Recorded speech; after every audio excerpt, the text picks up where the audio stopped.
حبايبي عاملين ايه؟ يا رب دايما تكونوا بخير. راجعه لكم النهارده في فيديو جديد. بقالي فتره طبعا مش عارفه انزل فيديوهات خالص.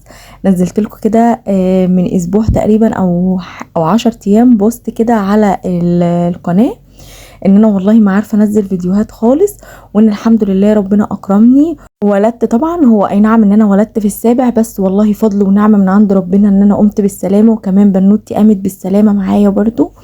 هي دخلت الحضانة 10 ايام والحمد لله خرجت منها على خير. ربنا يبارك لي فيها يا رب وينبتها نباتا حسنا يا رب، اللهم امين. انا نزلت لكم بوست علشان اطمنكم عليا. ما كانش ليا نفسي اصور والله اي فيديوهات، الدنيا كانت يعني مش احسن حاجة. طبعا عندي الولادة حصلت فجأة، وكمان بنوتي دخلت الحضانة، فكانت نفسيتي مش احسن حاجة. بس الحمد لله ان هي رجعت لي ورجعت لحضني بالسلامة. فقلت بقى انزل كده فيديو اطمنكم عليا وان انا الحمد لله بخير. والبوست اللي انا نزلته والله دعواتكم كلها وصلت لي، هرد عليكم واحده واحده. وبجد دعواتكم دي والله بتفرحني قوي، يعني سبحان الله يمكن ربنا ساترها معايا بسبب دعواتكم دي. عشان كده لما بقول لكم والله العظيم انتوا اكبر نعمه في حياتي، والله العظيم مش ببالغ ولا بقول كده علشان انا بتكلم كده وخلاص، لا والله العظيم انتوا اكبر نعمه في حياتي. ربنا يديمها عليا يا رب ويحفظها من الزوال، ويديمكم عيلة تانية ليا يا رب، اللهم امين. نسمي الله بقى عشان نبدأ الفيديو بتاعنا ونصلي على رسولنا الحبيب. اللهم صل وسلم وبارك على سيدنا محمد وآله وأصحابه أجمعين. هنبدأ بقى الفيديو بتاعنا كده. رتب لها بقى حاجتها.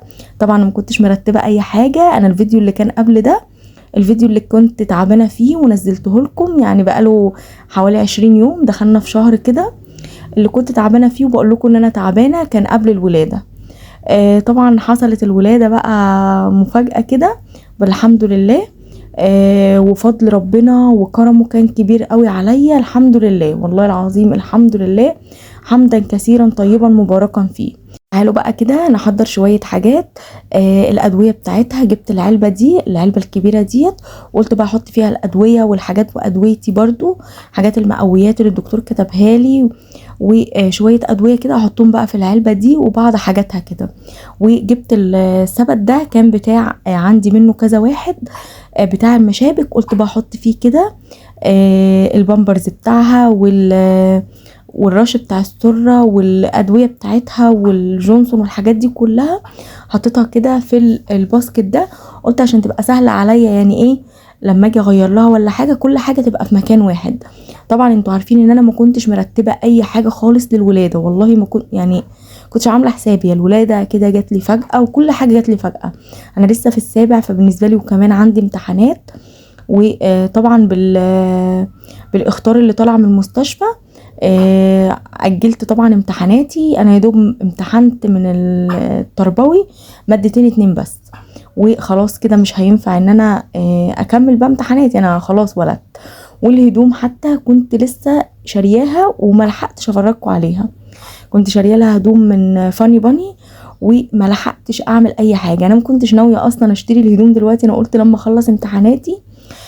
بس مرات اخويا كانت هتولد، يعني يعني هي ولدت قبلي بحوالي 4 أو 5 ايام. فماما قالت لي لا احنا هننزل عشان نجيب لاخوكي الهدوم وكده. فقلت خلاص طالما هم نازلين انا هنزل معاهم.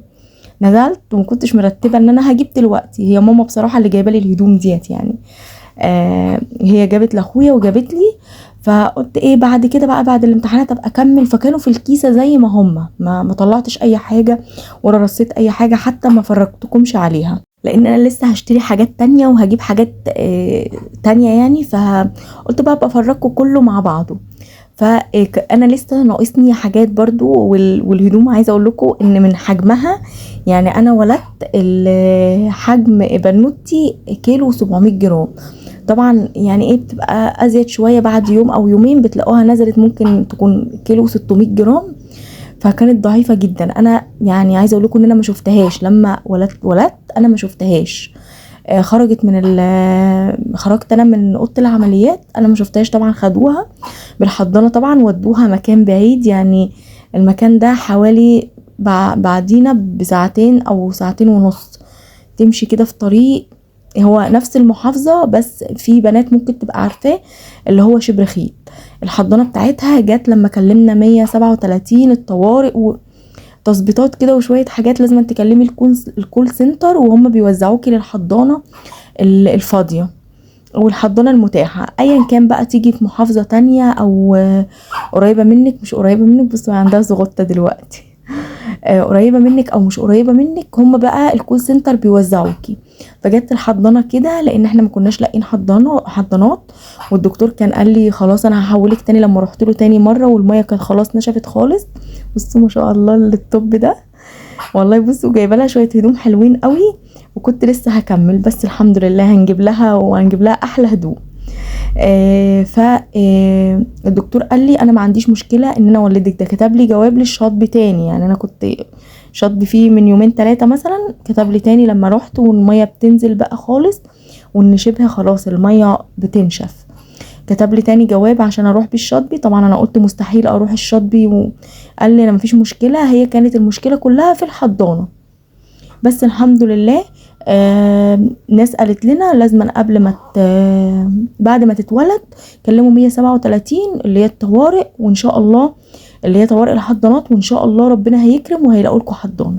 بصوا بقى انا كده صحيت رتبت لها حاجتها. احنا كنا الصبح وطلعت لها الهدوم كده بديها شاور كده، اللي هو جو حر نار. عايزه اقول لكم ان المراوح عادي بنشغلها والدنيا تمام. وطبعا غيرت لها هدومها كده ورضعتها، وبعد كده بقى قلت افطر بقى على رواق. حضر بقى معاكم الفطار، هعمل بيضه كده وعجوه بالسمنه.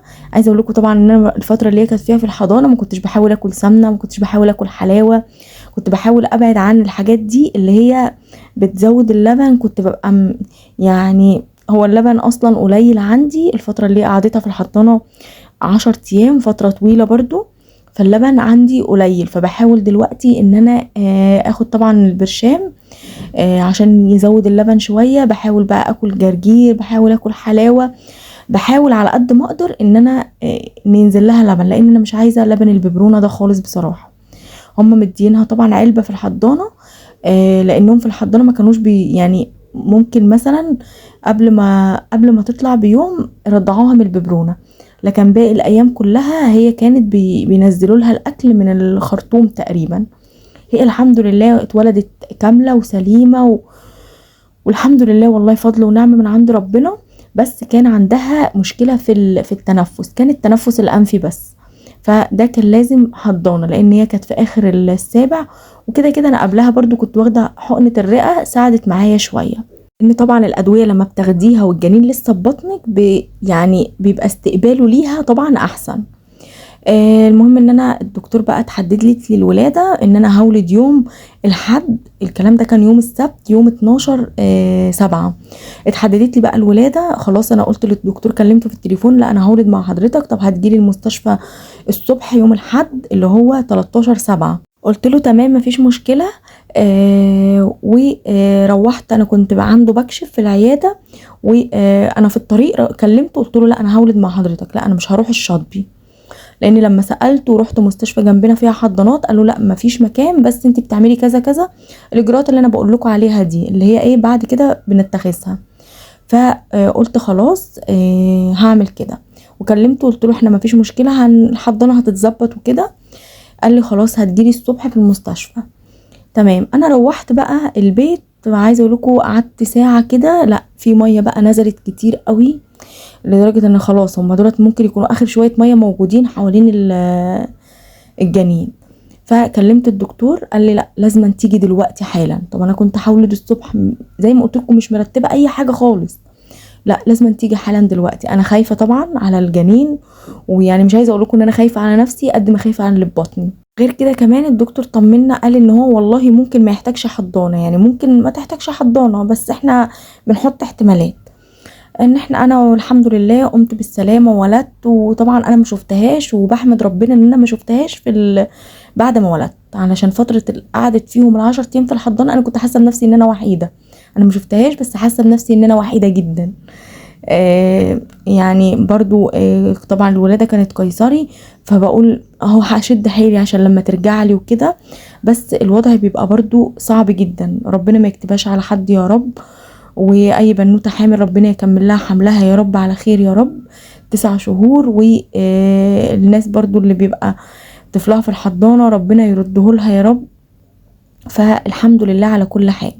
بصوا انا كان عندي شوية مغات هنا في التلاجة، كانت شوية يعني معلقتين كده، عملتهم بالسمنة. انا بصراحة من الناس اللي بحب المغات وما بحبوش تقيل. في ناس بتحب تاكله بالمعلقة كده تقيل، لا انا بحبه اللي هو ايه، قوامه متوسط، يعني اللي هو خفيف قوي ولا هو تقيل، وسط كده بيبقى حلو. بديله طبعا تحميرة كده لما يغمق شوية في السمنة، وبعد كده بقى نضيف عليه المية ونضيف السكر ونقلبه بقى. وعايزة تحطي بقى شوية مكسرات، هو اللي كان عندي ده عليه سمسم بس، عايزة تحطي بقى سوداني، مكسرات، اي حاجة تحطيها عليه مفيش مشكلة حطي بقى. بصراحة بيبقى حلو يعني. في ناس طبعا ما بتحبهوش، هو احسن من الحلبة اللي هي الصفرة. في ناس برضو بتحب تشرب الحلبة الصفرة، لا انا مش من هواتها قوي، انا بحب المغات اكتر، المغات ليه طعم تاني. فان شاء الله بقى ابقى اشتري مغات. وكده كده يعني ايه، هو مش محبب دلوقتي في الصيف، فهصبر شوية كده لما ندخل في الشتاء شوية يعني. والله ماما تعبت معايا جدا يعني، هي كانت هي اللي شايلاني، فربنا يديها طولة العمر يا رب، ويديها الصحة كده ويقويها. طبعا كانت شايلاني، كنت قاعدة عندها الفترة ديت لحد بقى ما رحت للدكتور وشاف الجرح بتاعي واطمنت ان الجرح تمام.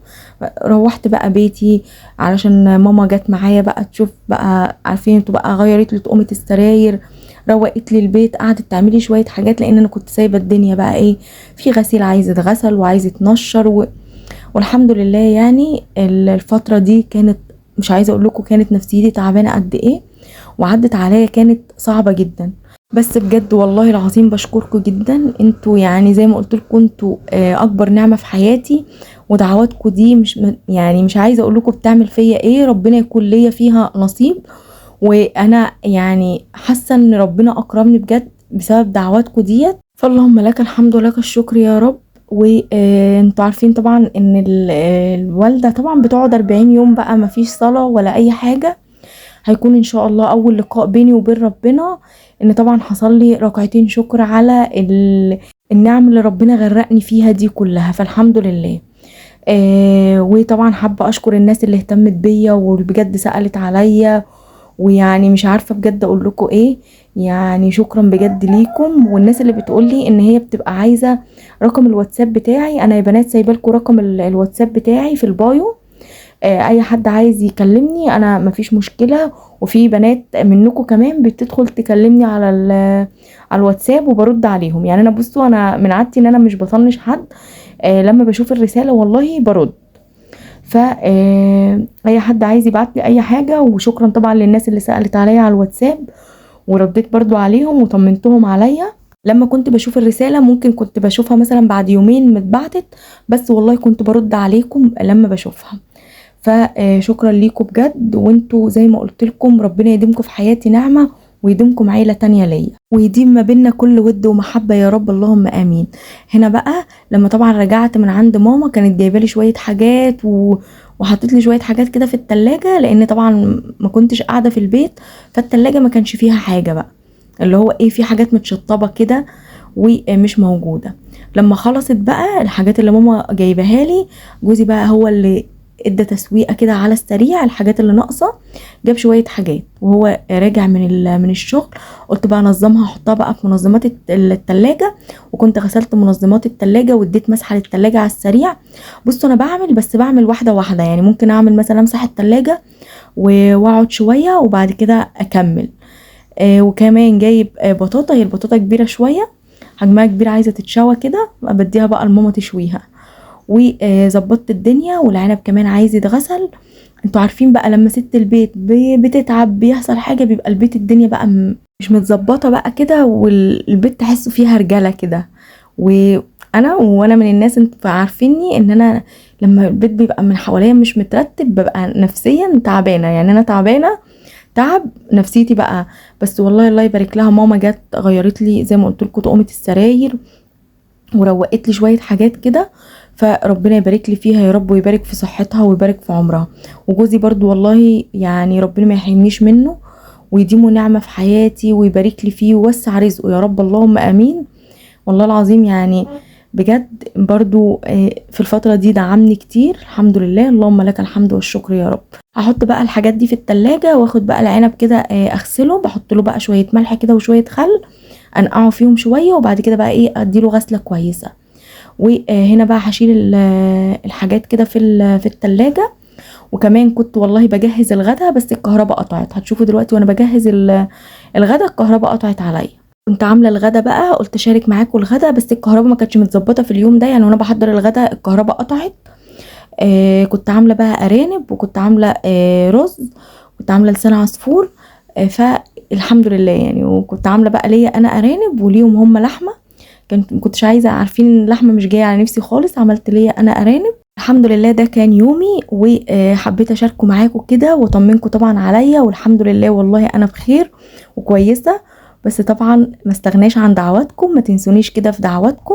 لحد هنا اكون وصلت كده لنهايه الفيديو، وان شاء الله بقى نرجع تاني ومن تاني ننزل بقى روتيناتنا التشجيعيه دي اللي احنا بقى بنحفز بعض بيها كده وبننشط بعض بيها. واشوفكم على خير ان شاء الله الفيديو الجاي، في رعايه الله.